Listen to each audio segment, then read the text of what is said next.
Hello viewers, నేను Rohan. Welcome to social post. అమీర్పేటకి ఒక స్టూడెంట్ వెళ్ళగానే ఇలా పైకి చూస్తే మొత్తం కోచింగ్ సెంటర్సే కనిపిస్తాయి. ఆ కోచింగ్ సెంటర్స్లో బెస్ట్ కోచింగ్ సెంటర్ని ఎలా సెలెక్ట్ చేసుకోవాలి, ఆ కోచింగ్ సెంటర్లో బెస్ట్ కోర్స్ని ఎలా సెలెక్ట్ చేసుకోవాలి, ఆ కోర్స్ తీసుకున్న తర్వాత బెస్ట్ జాబ్ ఎలా కొట్టాలి, ఇవన్నీ ఈ వీడియోలో తెలుసుకుందాం.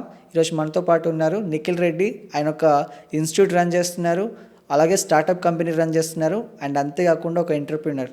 ఎందుకు ఆలస్యం, బ్రోతో మాట్లాడదాం. Hello bro. Ya hi. So అమీర్పేట్కి వచ్చిన తర్వాత ఇలా చూడగానే రకరకాల ఇన్స్టిట్యూట్స్, రకరకాల కోచింగ్ సెంటర్స్ కనిపిస్తుంటాయి. సో అందులో నుంచి ఒక బెస్ట్ కోచింగ్ సెంటర్ని, ఒక ఇన్స్టిట్యూట్ని ఎలా సెలెక్ట్ చేసుకోవాలి? ఓకే, మనం అమీర్పేట్కి వచ్చిన తర్వాత చాలా ఇన్స్టిట్యూట్ కనిపిస్తూ ఉంటాయి. బెస్ట్ కోచింగ్ సెంటర్ ఎలా సెలెక్ట్ చేసుకోవాలి, దీనికి మెయిన్లీ ఒక 5 ఫ్యాక్టర్స్ ఉంటాయండి. ఓకే. ఫస్ట్ మనం కోచింగ్ సెంటర్ని సెలెక్ట్ చేసుకోవాలంటే first we need to check with the trainer. First trainer ఎవరు చెప్తున్నారు అనేది మనం చెక్ చేసుకోవాలి. ఓకే. ట్రైనర్ ఎవరు, ఆయనతో మాట్లాడండి. ఫస్ట్ ట్రైనర్ దగ్గరికి వెళ్ళి మాట్లాడేసి సబ్జెక్ట్ ఎలా చెప్తున్నాడు ఏంటి అనేది వినండి. ఒక 2-3 సెషన్స్ వినండి.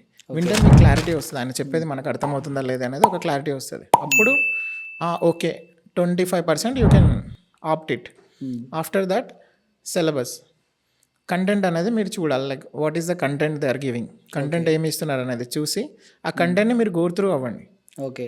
లైక్ ఆ కంటెంట్ మీకు వ్యాలిడా కాదా అనేది మీకు ఒక ఐడియా లేకపోతే you can forward to someone. Already తెలిసిన వాళ్ళు ఉంటారు కదా, మీ బ్రదరు, అంకుల్లో, మామయ్య ఎవరో ఉంటే వాళ్ళకి పంపించి, మామయ్య నేను ఇది నేర్చుకుందాం అనుకుంటున్నాను, ఈ సిలబస్ అనేది వాళ్ళు ఇచ్చారు, ఇది ఎంతవరకు వ్యాలిడ్, నాకు నేను ఇది నేర్చుకోవచ్చా అనేది వాళ్ళ ఒపీనియన్ తీసుకోండి.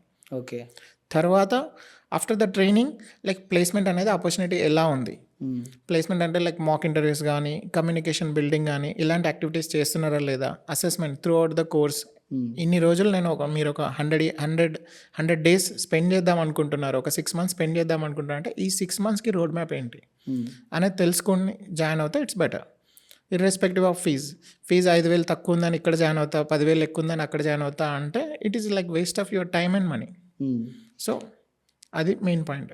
చాలా కోచింగ్ సెంటర్స్ ఏం చేస్తుంటాయంటే వన్స్ డెమో క్లాస్లోకి వెళ్ళిన తర్వాత నీకు ఇంకా వాళ్ళు మిరాకిల్స్ జరిగిపోతాయి, మా ఇన్స్టిట్యూట్లో జాయిన్ అవుతే నీకు 5th క్లాస్ మ్యాథ్స్ వచ్చా, సాఫ్ట్వేర్ జాబ్ వచ్చినట్టే, లైక్ ఇట్లా చెప్తూ ఉంటారు. అంటే స్టూడెంట్స్ అందరూ డైనమాలో పెట్టేస్తారు, అరే వచ్చేస్తుందా, ఇంకా ఇన్స్టిట్యూట్లో జాయిన్ అయితే నేను సాఫ్ట్వేర్ అయిపోతా అనే జాయిన్ అవుతాడు.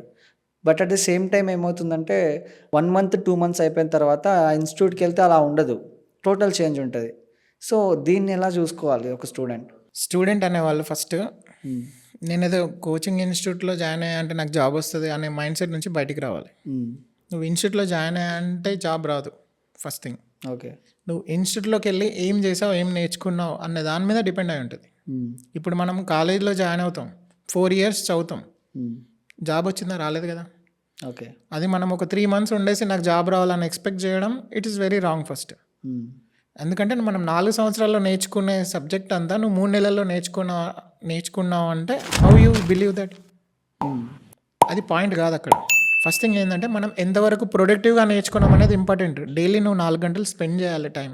2 hours క్లాస్ ఉంటే ఒక 4 hours ప్రాక్టీస్ చేయాలి దాన్ని. ఒక రియల్ టైం ప్రాజెక్ట్స్ అనేది చేయాలి, కంప్లీట్ చేయాలి. అప్పుడే మనకు జాబ్ స్కోప్ అనేది ఉంటుంది. ఇన్స్టిట్యూట్ వాళ్ళు చెప్తారు వాళ్ళ బిజినెస్ ఏంటి, మిమ్మల్ని జాయిన్ చేయడం వాళ్ళ బిజినెస్, వాళ్ళ పని వాళ్ళు చేస్తారు. బట్ బెటర్ థింగ్ ఏంటంటే మీరు you have to spend lot of time in the lab. Okay. Class అయిందా, ఇంటికి వెళ్ళి హాస్టల్కి వెళ్ళి ఏదో కూర్చొని ఏదో చేద్దామని కాదు. క్లాస్ అయిందా, ల్యాబ్లో టైం స్పెండ్ చేయడం, ట్రైనర్తో ఇంటరాక్ట్ అవ్వడం, మల్టిపుల్ ప్రాజెక్ట్స్లో ఇన్వాల్వ్ అవ్వడం, పోర్ట్ఫోలియో బిల్డ్ చేసుకోవడం, ఇలాంటివి చేస్తే జాబ్ వచ్చే ఛాన్సెస్ ఎక్కువ ఉంటాయి.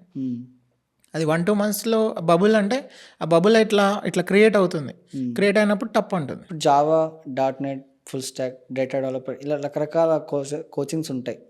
అందులో ఇప్పుడున్నటువంటి స్టూడెంట్స్కి ఎవరైతే 2026లోకి ఎంటర్ అవుతారో ఏది బెస్ట్ అంటారు మీరు?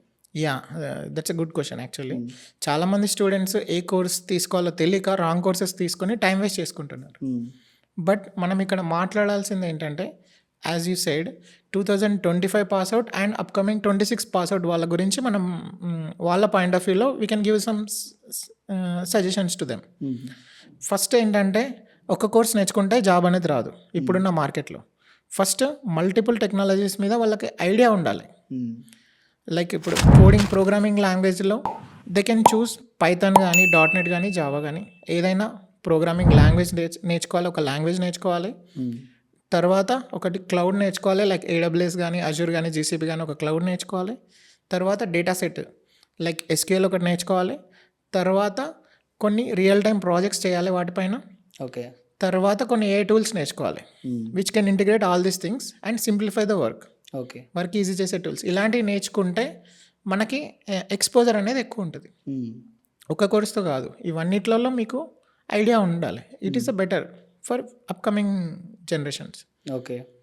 అంటే డిగ్రీ చదువుతారు, బీటెక్ చదువుతారు, ఎంబీఏ చేస్తారు, ఎంత చేసినా కూడా మళ్ళీ అమీర్పేటకు వచ్చి కోచింగ్ సెంటర్లో ఏదో ఒకటి కోచింగ్ తీసుకొని ఒక జావానో .NET డేటా సైన్స్ లైక్ ఏదో ఒకటి తీసుకొని మళ్ళీ సాఫ్ట్వేర్ సైడ్ వెళ్దామని ట్రై చేస్తుంటారు. బేసిక్గా బీటెక్ చేసిన వాళ్ళకి, డిగ్రీ చేసిన వాళ్ళకి ఏది తీసుకుంటే బెస్ట్ అంటారు మీరు? బీటెక్ చేసినా డిగ్రీ చేసినా కానీ irrespective of your degree, first మీరు ఏ కోర్స్ తీసుకున్నా దానికి టైం పెట్టి నేర్చుకోండి. ఆబ్వియస్లీ బీటెక్ చేసిన వాళ్ళకి సబ్జెక్ట్ కొంచెం తొందరగా అర్థమవుతుంది, నీకు ఒక 1-2 అవర్స్ ఎక్స్ట్రా టైం పడుతుంది. Okay. End of the day salary matter. నీకు జాబ్ కావాలంటే ఆబ్వియస్లీ నువ్వు ఒక 2 అవర్స్ ఎక్స్ట్రా టైం స్పెండ్ చేసి నేర్చుకో. ఎందుకంటే వాళ్ళు 4 ఇయర్స్ డిగ్రీ చేశారు, మీరు 3 ఇయర్స్ డిగ్రీ చేశారు. There is a difference. ఆ కమ్యూనికేషన్ కానీ ఆ సిలబస్ కానీ కొంచెం చేంజ్ ఉంటుంది అంతే. గ్రాడ్యుయేషన్ అనేది it's a ticket for the interview. But ఇంటర్వ్యూలో మీరు ఏం మాట్లాడతారు, ఏం ఆన్సర్ చేస్తారు అనేది important to get the job. Okay. First మీరు టెక్నికల్గా స్ట్రాంగ్ అవ్వండి. నేను డిగ్రీ అయ్యానని ఫీల్ అవ్వకుండా, నేను డిగ్రీ అయ్యాను కదా నాకు 1 ఇయర్ ఎక్స్ట్రా టైం ఉంది, వాడు 4 ఇయర్స్ చదివాడు, నేను 3 ఇయర్సే చదివాను అని చెప్పి ఇంకో 1 ఇయర్ దాన్ని ప్రొడక్టివ్గా ఎట్లా యూజ్ చేసుకోవాలో, టెక్నికల్గా ఎట్లా ఇంప్రూవ్ చేసుకోవాలి అనే దాని మీద ఫోకస్ చేస్తే ఆ 1 ఇయర్ నీకు ఇంకో 20 ఇయర్స్ని నీ లైఫ్ని సెట్ చేస్తుంది. ప్రజెంట్ సిచ్యువేషన్స్లో పైథాన్ వైపు ఎక్కువ వెళ్తున్నారు స్టూడెంట్స్. జావా వాటి మీద మరి ఎందుకు అంత అవేర్నెస్ రాలేదు, బట్ అందరూ పైథాన్కి షిఫ్ట్ అయిపోతున్నారు. సో దానికి రీజన్ ఏంటి బ్రో? అందరూ పైథాన్ చూసుకోవడానికి మెయిన్ రీజన్ ఏంటంటే ఇప్పుడు డేటా సైన్స్ ఏఐ అంటున్నారు. Data science AI, gen AI, agentic AI అని చెప్పి చాలా కోర్సెస్ వస్తున్నాయి. ఇప్పుడు ఏఐ వర్క్ అవ్వాలంటే దానికి పైథాన్ రావాలి, డేటా సైన్స్ రావాలంటే పైథాన్ రావాలి, పైథాన్ అండ్ ఎస్క్యూఎల్ రావాలి, డేటా అనలిస్ట్ రావాలన్నా పైథాన్ రావాలి. సో పైథాన్ అనేది అన్నిటికీ రిలేట్ అయి ఉంది. సో ఫస్ట్ మీరు పైథాన్ బేసిక్స్ అనేది స్ట్రాంగ్గా నేర్చుకుంటే దాన్ని అప్ స్కిల్ లాగా మీరు డేటా సైన్స్ కానీ, అనలిస్ట్ కానీ, ఇంజనీర్ కానీ దాని రిలేటెడ్ చాలా కోర్సెస్కి మీరు రూట్ చేసుకోవచ్చు. తర్వాత కెరీర్ కూడా బిల్డ్ చేసుకోవచ్చు. ఓకే. ఐబొమ్మ రవి లాంటి వాళ్ళు బయటకు వచ్చిన తర్వాత సైబర్ సెక్యూరిటీకి డిమాండ్ పెరిగింది బాగా.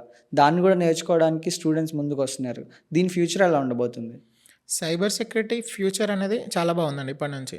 ఇప్పుడు అంటే ఐబొమ్మ రవి అనే కాదు, ఇట్స్ లైక్ ఆయన వల్ల కొంచెం అవేర్నెస్ అనేది వచ్చింది జనాలకి, ఓ ఇలా కూడా ఉంటుందా అనేది. బట్ మెయిన్ థింగ్ ఏంటంటే ఇప్పుడు అందరూ డేటా సైన్స్, ఏఐ ఏజెంట్స్ అని వస్తున్నాయి.